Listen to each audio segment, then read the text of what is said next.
تعظیم کرتے تھے ان کے استاذ محترم. ایک بار ان کے گھر میں بلی آئی. استاذ کے گھر میں روٹیاں رکھی ہوئی تھی, وہ روٹیاں کھا کر کے بلی چلی گئی. اب ہوا کیا, حضرت نے اپنے خادم کو بلایا, یہی شاہ عبد القدوس گنگوہی رحمۃ اللہ علیہ. ان کو کہا بیٹا عبد القدوس, بلی روٹیاں کھا گئی, تو دیکھ کہاں سے وہ آئی. انہوں نے بہت تلاش کیا کہ بلی کا راستہ کون سا ہے اندر آنے کا. وہ ڈھونڈتے رہے تو ایک ان کو دروازے کے پاس ایک پھٹن تھی, وہ نظر آئی. انہوں نے کہا ہاں اسی پھٹن سے بلی اندر آتی. انہوں نے وہاں پر کچھ رکھ دیا, لیکن دوسرے دن پھر سے نہ جانے بلی کہاں سے اندر آئی. دوسرے دن بھی بلی روٹیاں کھا گئی. آپ نے پھر سے اپنے خادم کو بلایا, عبد القدوس گنگوہی رحمۃ اللہ علیہ کو. وہ آئے, کہا کہ حضرت کیا ہوا. کہا یار تو نے یہ پھٹن بند کی لیکن بلی پھر سے کھا گئی. کہا حضرت میں تلاش کر رہا ہوں کہ یہ آتی کہاں سے. وہ بیچارہ باہر سے تحقیق کرتا رہا. ان کو ایک چھوٹی سی نالی نظر آئی, نیک جس کو ہم بولتے ہیں. پرانے زمانے میں کیا تھا کہ خاص کوئی باتھ روم کا اہتمام نہیں تھا.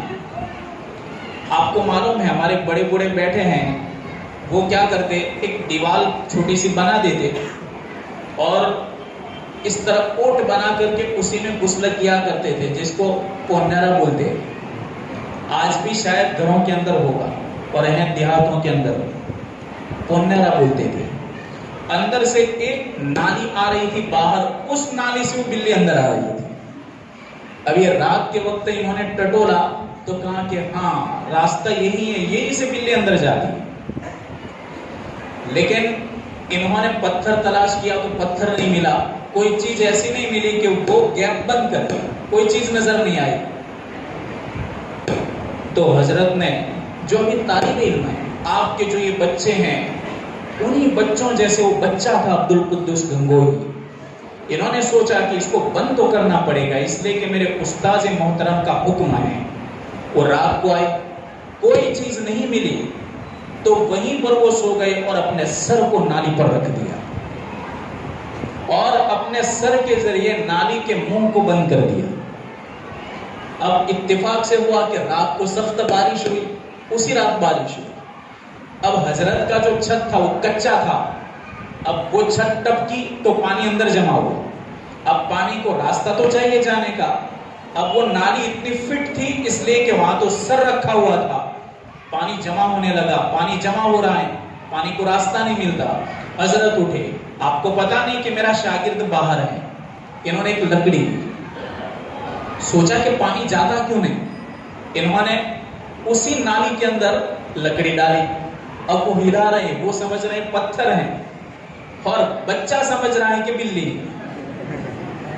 اب یہ بلی سمجھ رہا ہے اور حضرت سمجھ رہے ہیں کہ باہر پتھر ہے. یہاں تک کہ آپ کی لکڑی کی چوٹ ان کے سر کے اندر آئی. ایسی چوٹ آئی کہ سر سے خون نکلا. اب ان سے برداشت نہیں ہوا تو کھڑے ہو گئے. پانی تو چلا گیا اس لیے کہ ان کا سر ہٹ گیا, لیکن وہ بیچارے رو رہے تھے. بارش اتنی سخت تھی کہ وہ دروازے کے پاس آ گئے بارش سے بچنے کے لیے, لیکن چوٹ کی وجہ سے ان کی سسکیاں بند گئی. حضرت نے سوچا کہ رونے کی آواز کہاں سے آ رہی ہے. بارش کی بھی آواز ہے, رونے کی بھی آواز ہے. انہوں نے دروازہ کھولا تو یہی عبد القدوس گنگوہی وہیں پر کھڑے تھے. کہا بیٹا تو یہاں پر ہے. کہا ہاں حضرت میں یہاں پر. کہا کہ تو رو رہا ہے. تو بول نہیں پائے. کہا یہ تو رو رہا ہے, کیوں رو رہا ہے. پھر انہوں نے چراغ سے دیکھا تو ان کے سر سے تو خون نکل رہا تھا. حضرت نے پوچھا کہ یہ تجھے لگا کیا, تو انہوں نے پورا واقعہ بیان کیا. حضرت کی آنکھ آنسوں سے بھر گئی اور ان کے سینے سے لگا لیا اور ان کے دل سے دعا نکل گئی, میرے رب اس کو قطب عالم بنا دے. یہ دعا ایسی لگ گئی اللہ نے پوری دنیا کا قطب بنا دیا.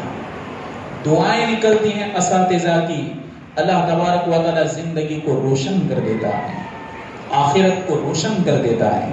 اس لیے اساتذہ کا احترام ہونا چاہیے اور ان سے محبت ہونی چاہیے. جن بچوں کو اساتذہ کی تربیت ملتی ہیں ان گھروں کے اندر بہترین علم دین آتا ہے اور ان گھروں کے اندر تربیت آتی ہے۔ آج ہم دیکھ رہے ہیں آتم ہتیائیں ہو رہی ہیں، چھوٹی چھوٹی مصیبتوں پر آتم ہتیائیں ہو رہی ہیں، زندگی سے تنگ آ کر کے، زندگی سے مایوس ہو کر کے۔ ہمارے نبی نے تو حضرت فاطمہ رضی اللہ تعالی عنہا والی زندگی بتائی، حضرت عائشہ رضی اللہ تعالی عنہا کی زندگی ہمارے سامنے پیش کی، لیکن لوگ تنگ آ کر کے، لوگ مایوس ہو کر کے اپنی جان کو بذات خود ختم کر دیتے اور جہنم کے مستحق بن جاتے ہیں۔ میرے بھائیوں، یہ سب بددینی کا نتیجہ ہے۔ کہیں جہیز مانگا جا رہا ہے، جہیز کا مطالبہ ہو رہا ہے۔ جہیز کون مانگتا ہے؟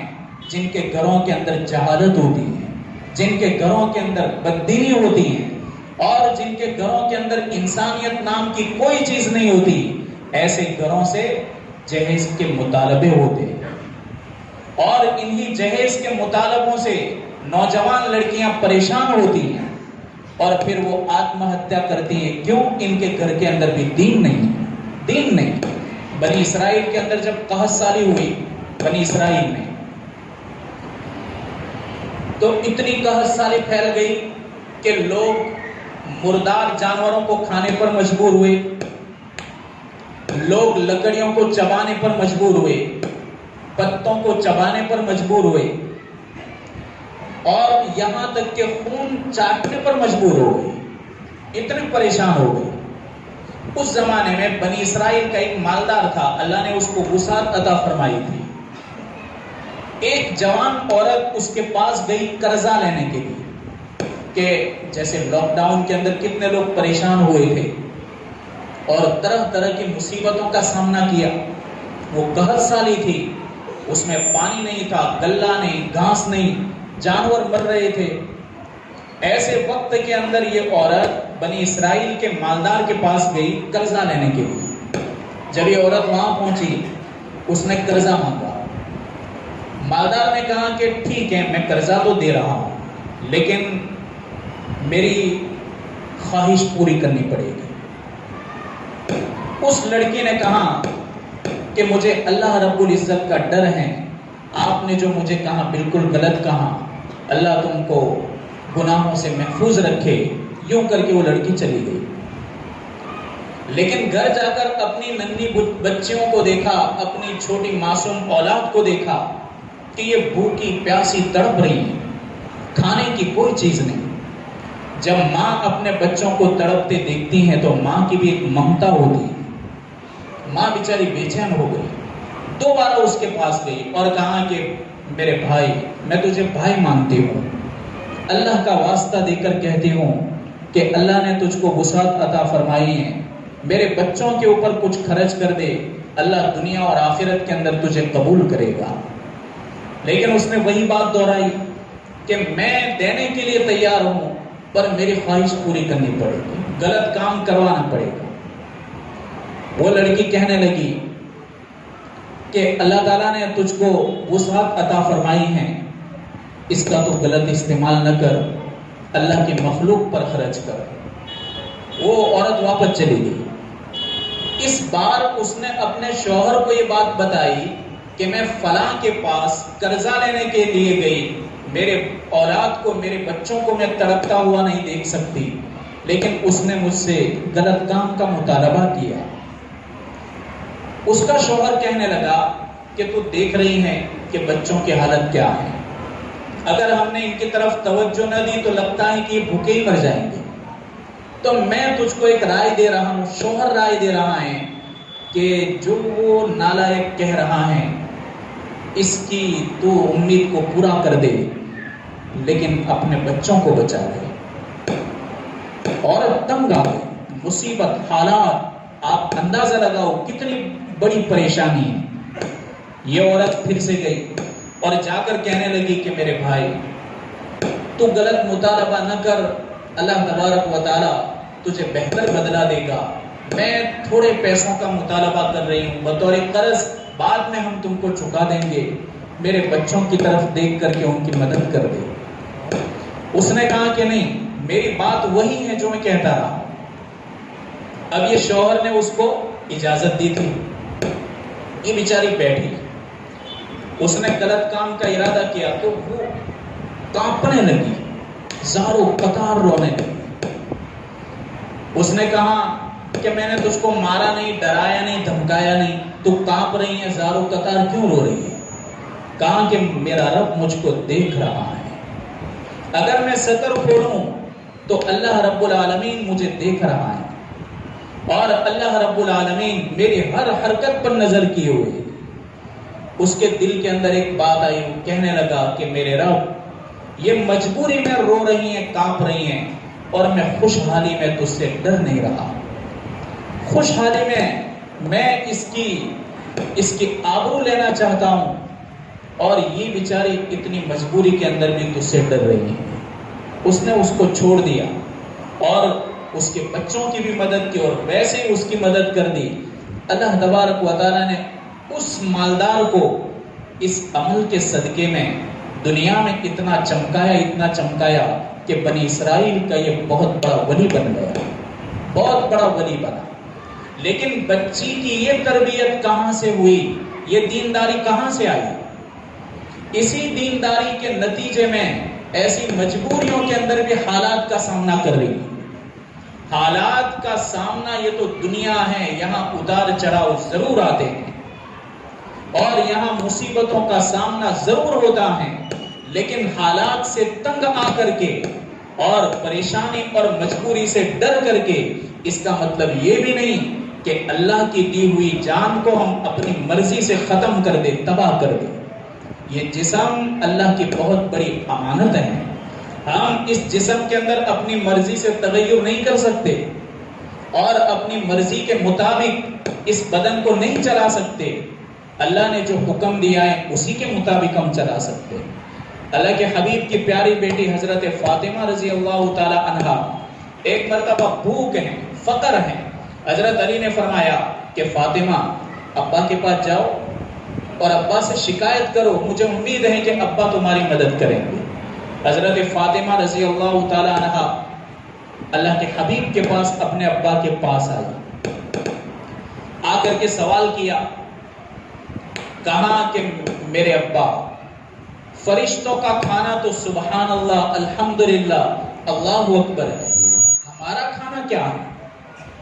آپ بات کو سمجھ گئے. آپ نے اپنی بیٹی سے فرمایا کہ بیٹا،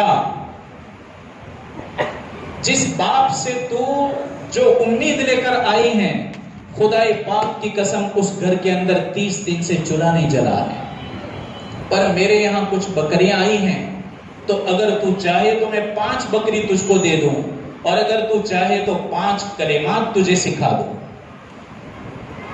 آپ نے فرمایا حضرت فاطمہ نے کہ میرے ابا آپ 5 کلمات کیا سکھاتے ہیں؟ آپ نے فرمایا کہ بیٹا تم پڑھ لیا کرو صبح شام، یا اول الاولین ویا آخر الآخرین، یا ذا القوة المتین، یا راحم المساکین، یا ارحم الراحمین. یہ 5 کلمات پڑھ لیا کرو، اللہ تعالیٰ تمہیں دنیا میں کبھی پریشان نہیں کرے گا. یہ تعلیم دی. جن بچیوں کو حضرت فاطمہ کی زندگی سکھائی جائے، جن بچیوں کو حضرت عائشہ رضی اللہ تعالی عنہا کی زندگی سکھائی جائے، وہ کبھی دنیا کے اندر دکھی نہیں ہوگی. آج ہماری یہاں دیکھو آپ، فضول خرچیاں دیکھو، کتنی فضول خرچیاں ہیں. عورتوں کے کپڑے دیکھو، عورتوں کے کپڑوں کے بھاؤ دیکھو، اور کتنے مہنگے کپڑے ہوتے ہیں. شوہر کا دیوالیہ نکل جائے گا، منگنی ہوئی وہیں سے رسمیں شروع ہو جاتی، منگنی ہوئی وہاں فضول خرچی، شادی ہوئی وہاں فضول خرچی، لڑکا ہوا وہاں پر بھی فضول خرچی، رخصتی ہوئی وہاں بھی فضول خرچی. یہاں تک کہ جب بچے پڑھ کر کے قرآن کو مکمل کرتے ہیں، اس موقع پر بھی رسم ہوتے ہیں. ایسی فضول خرچیاں ہوتی ہیں میرے بھائیوں. پھر اپنے نفس کے چونچلوں کو پورا کرنے کے لیے بھیک مانگنے پر مجبور ہونا پڑتا ہے.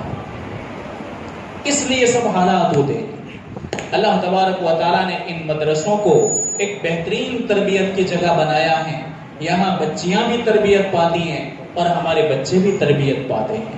اس لیے اپنے لڑکوں کے اوپر خاص توجہ رکھنی چاہیے۔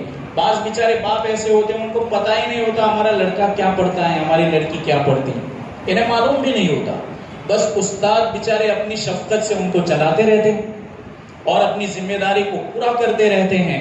اس طریقے سے بچے ان کے فکروں سے پڑھ کے کلام کو مکمل کر لیتے ہیں۔ اللہ تبارک و تعالیٰ تمام کی محنتوں کو قبول فرمائے۔ بڑی خوشی ہوئی کہ آپ اطمینان سے سن رہے ہیں۔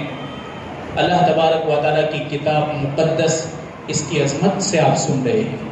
اللہ نے اپنی پیاری مقدس کتاب کو کتنے پیار سے پکارا۔ چھوٹے بچے ہوتے ہیں، جب ماں باپ کو پیار ہوتا ہے تو پیار کا نام دیتا ہے، پیارا نام۔